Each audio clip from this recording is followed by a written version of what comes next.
So let's move on to so some of the things he did wrong. So in your opinion, Why what don't was you start? Why don't you start with your number one? okay? I'll start with my number one. So my biggest one for Trudeau's government was that they promised to pass proportional representation, a new election system, and uh, and I think they put it up for a free vote, and both Trudeau himself and Freeland both voted against it, and it did not pass. They did not pass to change our electoral system, and I think it was to put in some sort of group or whatever that would sort of do an analysis and come up with a new system. I mean, right now, I've read that 130 countries out of 160 democracies in the world use proportional representation. And the top 10 democracies in the world, which start, Norway, Sweden, the Scandinavian countries, Germany, as we all know, yeah. they all have proportional representation. And to explain to our listeners what that is, it's basically a system, and there's a few different implementations of it, but it assures voters that and the number of votes get a representation of amount of seats in parliament. So if your party gets 30% of the vote, you will get as close as possible to 30% of the seats in parliament. And if you look at the numbers in the recent elections, I mean the 2021 election, I think the Liberals got 160 seats, and which was like, but they only got 35 or so percent of the vote, 37, somewhere in there. Well, And they actually got a lower percentage of the popular vote than the Conservatives they did in the did, yeah, popular they vote. did. So had they actually got their percentage, they would have got 112 seats instead of 160, and the Yeah, Conservatives would have got 116. But the interesting point is that NDP, instead of getting like, what do they have, 30 seats, they would have gotten like 50 or 60 seats or 80 seats or something like that. And even Green, who only got 2 seats back in that election, they would have gotten 8 seats. So I think proportional election would actually is a great idea that would put proportional representation is a great idea that would put the number of seats in parliament representing what Canadians voted for. And I think Canadians would vote more honestly if that was the system as well, because I've got to admit I've made strategic votes sometimes. So I've done my area is like 40% conservative and 35% liberal and 10% NDP. So I know if I'm voting NDP, I'm sort of throwing my vote away. But in a proportional representation system, you would vote for your party knowing that the vote's gonna get counted in that system. Incredibly yeah. fair system. Get rid of that, the two-party system that's really not addressing a lot of issues in Canada, and, uh, and it would address the probably main reason that Canada is dropping in the democracy index because people feeling the government is not representing them in Canada. They're losing their confidence in the government. And that also has a lot to do with why we have a much lower voter turnout. We just had a Yeah, provincial election in Ontario a couple of weeks ago, and the voter turnout was only about, I think it was 43 or 44%. And with that's that, discouraging, yeah. yeah, with that, and I think I don't know the exact number, but the conservative, the progressive conservatives under Doug Ford, got about, I think it was 39% of the vote, but they got a huge majority because of Yeah, that. yeah. And that's the thing with the system that we have right now.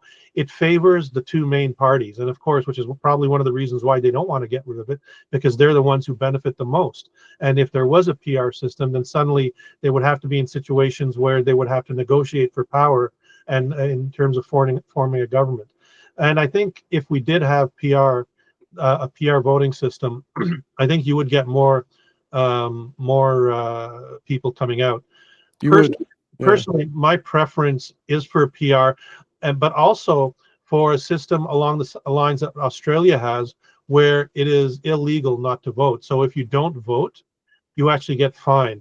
And so in Australia, you have voter turnouts in the mid 80%, which I think is a much better situation of giving a mandate to a government, unlike when you have a situation where, Maybe.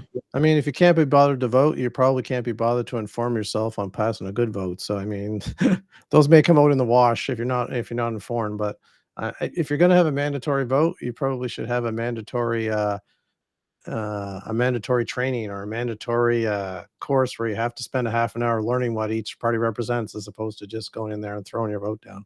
Anyway. Oh, I think isn't that what civics classes were about and political science classes were Yeah. about when we were in Well, that's school? what we could do too, is make sure we have those as mandatory. I don't know where the school system is now, but I don't think politics and critical thinking is a big part of our school system right now, and it should be. Yeah, yeah. Okay, what's your Well, big one? my number one negative for the Trudeau legacy is that his government supported Israel as they committed genocide against Palestinians in Gaza. And even after Amnesty International and Human Rights Watch came out and said that this is a genocide, and even after the International Court of Justice um, issued a decision that this was plausible genocide, Canada continued to sell weapons to the Israeli government, which were used in their military assault. Um, According to Euromed Human Rights Monitor, a Geneva-based human rights advocacy organization that is active across North Africa and the Middle East, over 58,000 Palestinians have been killed in Gaza, with over a third of them being children, and essentially the civilian infrastructure has been wiped out. So this is something that I think is going to be a huge stain on the Trudeau legacy. I think that he is going to be remembered as the guy who continued to defend Israel. He appointed a genocide denier, MP Anthony Housefather, as his special advisor on anti-Semitism. And this is a man who essentially acts as an agent for the Israeli government, and he was given this high-profile role. So I think that is going to be a major negative on the Trudeau legacy.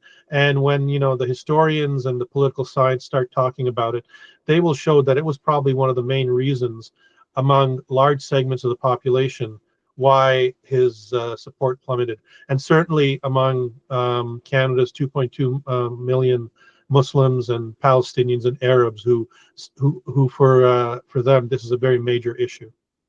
That's an excellent point, and I must say, after the October 7th crisis, or the October 7th incident way back in 2023, I read a huge amount about that subject, and I tended to flip sides as I was reading, but when you read in, the balance of evidence becomes more and more on the Palestinian side, mainly because of the historic thing. I mean, the biggest issue is that they've been occupying Gaza and the restrictions they have there. Sorry, occupying the West Bank and the restrictions they have there, and then the blockade, etc., and other issues in Gaza.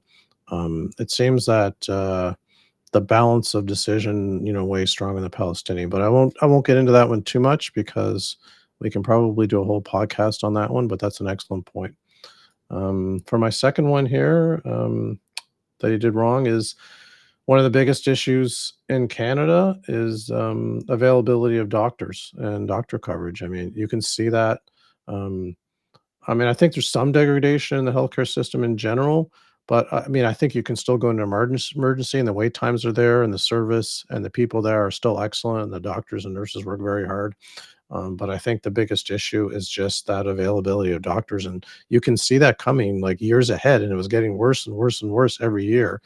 And he just should have lit a fire to address that, and work with the provinces to do that. And it seems like he did very little, if anything, to address that problem. I mean, there's a bit more talk recently, but even now, I don't think they're doing much to address that problem. Any But thoughts on that one? I don't think you can lay that all at the feet of the federal government, because No, healthcare you is in can't. the provincial jurisdiction. It is, yeah.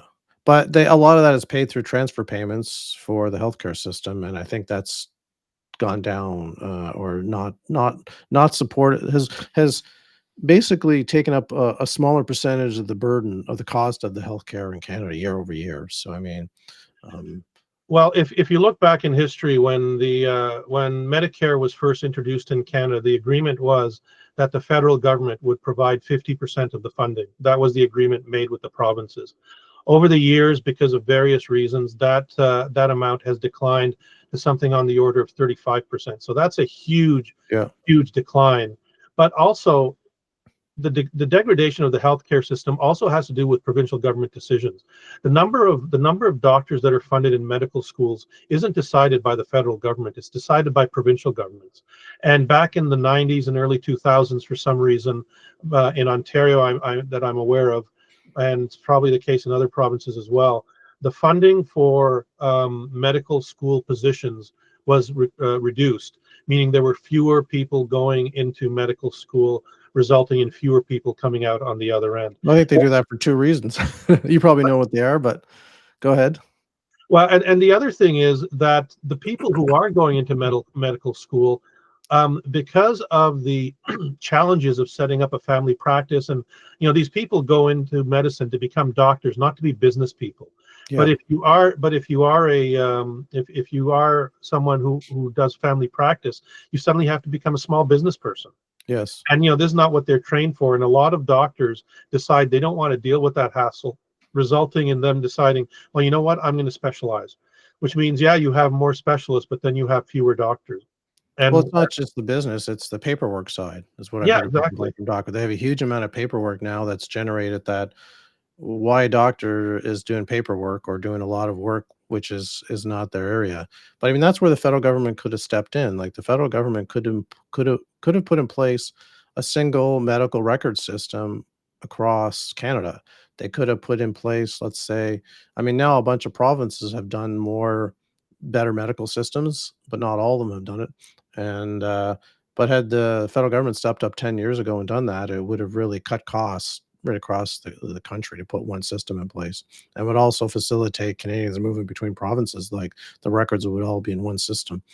In addition, I think they could have also done a lot with respect to maybe making it more automated, like some sort of system where doctors don't have to type in notes or do something like something where that just makes that facilitates the process a lot easier. I think there would have been a lot of opportunity to do that. well, I had an idea that I mulled around a while back, and I thought that one of the ways that what both federal and provincial governments could help people who might be interested in doing family practice is to set up a crown corporation, either federally or provincially, that provides a sort of support, and it gives them all the tools that they need to be able to set up family practices, and provides the administrative and financial support so that they can actually practice medicine as opposed to having to deal with the paperwork. Now, this can be done on a fee-for-service basis, or it could be done on a franchise basis, or what have you. There's various different models that can be taken from business. But that was a thought that I had that would allow people to actually do what they were trained for, Yeah, as opposed to having to do the paperwork and the business filings and so forth, which is the least thing that they want to do. And I know yeah, that because I have a few friends who are doctors, and they complain about the enormous amounts of paperwork that they have to do. yeah. Okay, what's your next issue? Well, my next issue is sort of related to the first one, and it has to do with Canada's foreign policy. We've had two major crises in the last number of years that Canada has been active in. One is dealing with the invasion of Ukraine, the Russian invasion of Ukraine, and the situation that created, the refugees that created, and then what's happening in Gaza. And when you compare that, the way that the Canadian government dealt with Ukrainian refugees compared to the way that they dealt with Palestinian refugees, it says to me that Canada has a racist foreign policy, because basically Canada opened up the doors, eliminated barriers for Ukrainian refugees to come into Canada. And since the start of the war in Ukraine, over 220,000 Ukrainians have been allowed into Canada under temporary permits, or people wanting to move here permanently or as refugees. Whereas with the case of Gaza, they put in place a program. They limited the number to 5,000, and they put so many barriers in the way of these people who are facing genocide that less than 1,000 have actually managed to get in, and people have died. Family members have died waiting to come into Canada. Well, why do you say that's racism though? Like, why couldn't it be another reason? Like, we let tons of other races into Canada, like you say, the Syrians, we like tons of Indians, like Africans, we like tons of let's say non-white races into Canada. So why is that the reason why they're not letting Palestinians in?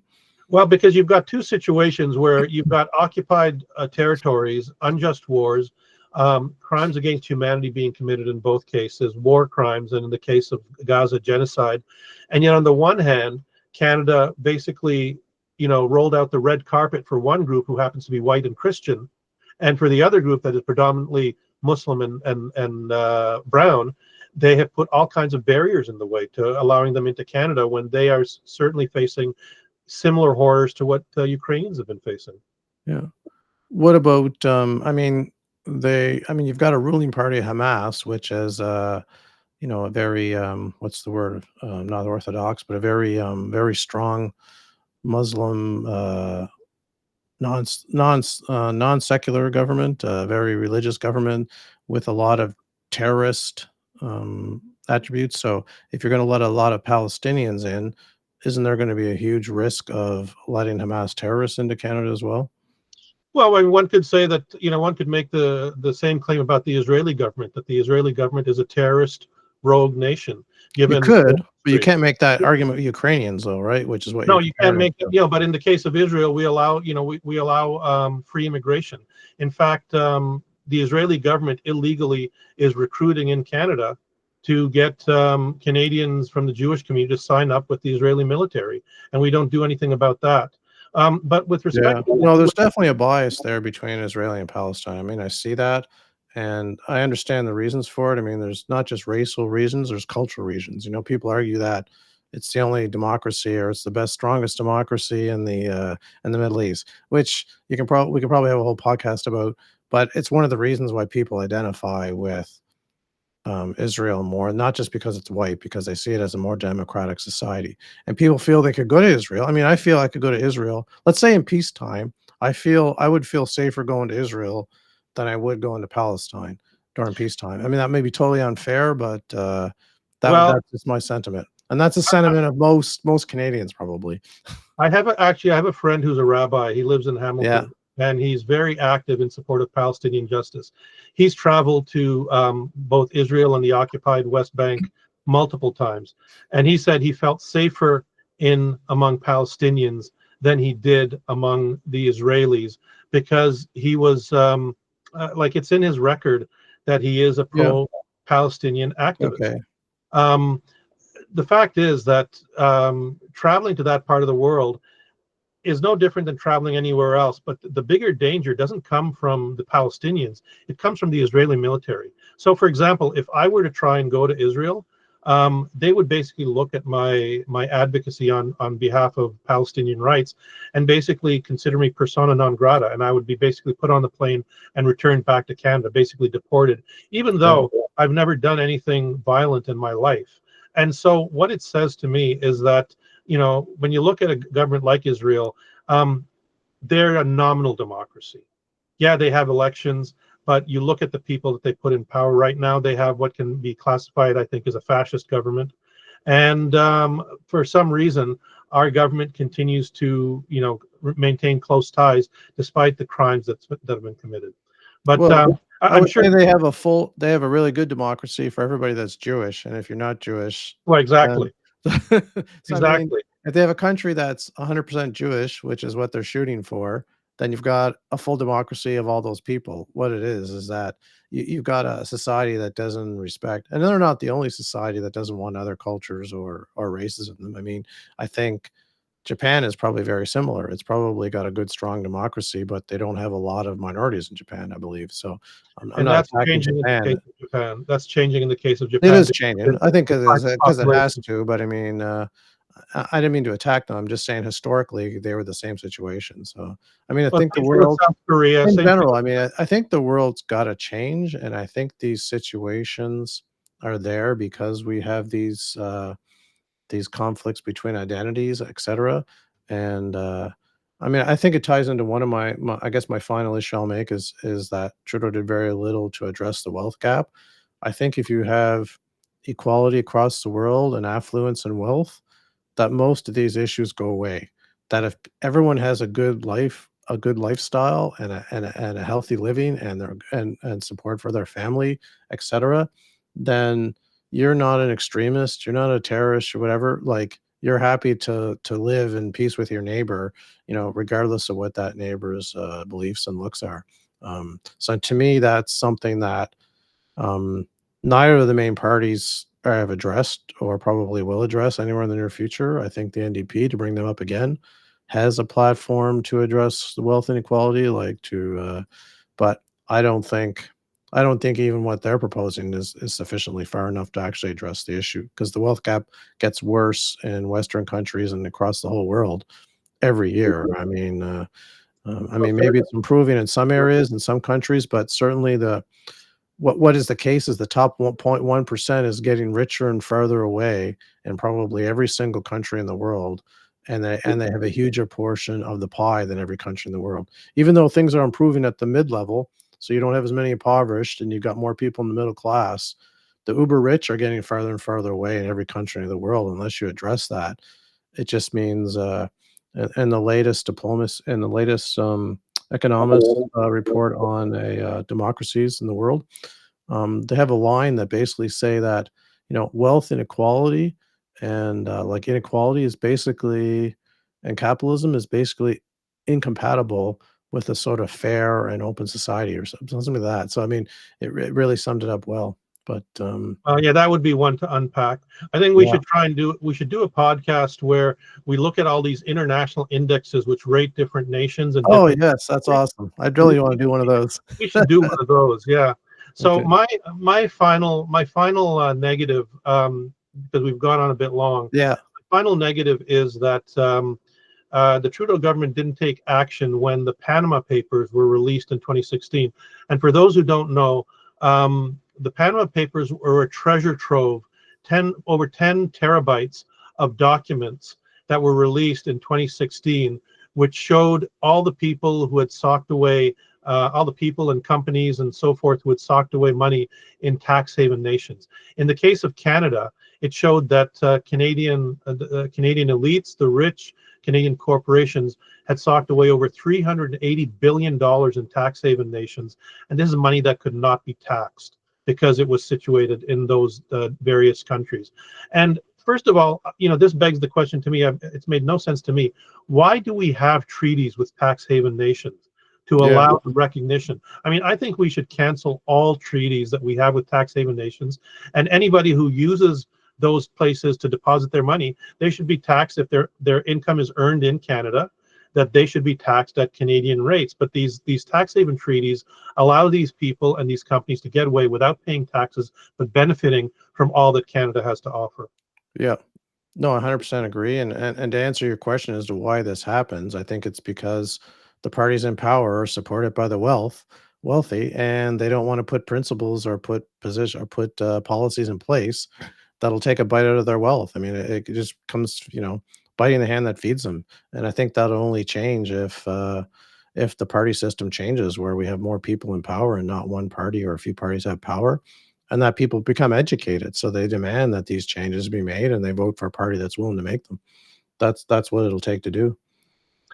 Yeah, So, and what that says basically is, it speaks to your comment earlier about inequality and the wealth gap. That yeah. basically, if you're rich, you can basically do whatever you want, and if you're not, you basically have to deal with all the crap that's thrown at you, that society throws at you, and you're basically on the lower rungs of the societal ladder.